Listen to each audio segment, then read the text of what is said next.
Night spend করে নিয়েছে। আপনারা এই ভিডিওটা ছেলেটিকে দেখে ভালো করে ভিডিওর দেখে ভিতরে আর কি বলে, আছে। দেখতে অনেকটাই হ্যান্ডসাম রয়েছে, কিন্তু এটা তো আমার ফার্স্ট টাইম, আর এখন আমার কান্না করার সময় নেই, এখান থেকে পালিয়ে যেতে হবে। মিস্টার হুয়ের হাত নিজের উপর থেকে সরিয়ে ফেলে, তাড়াতাড়ি করে নিজের ড্রেসগুলো পরে নেয়। যখন এখান থেকে ও পালিয়ে যাবে তখনই ফ্রেন্ডে ফোন করে।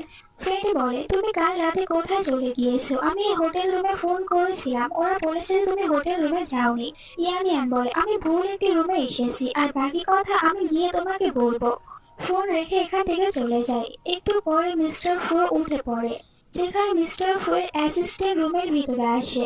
আর যখন এই পুরো রুমের এত সুন্দর একটি অবস্থা দেখতে পায়, তখন বুঝতে পারে কাল রাতে বস কোনো একটি মেয়ের সাথে ছিল। আর ভাবে, বস তো কোনো মেয়েকে নিজের কাছেও আসতে দেয় না, মনে হয় কাল রাতে মেয়েটা বসের ভালোভাবে ফায়দা উঠিয়েছে। মিস্টার ফু বলে অ্যাসিস্ট্যান্টকে, সিসিটিভি ফুটেজ দেখো আর খোঁজ বের করো,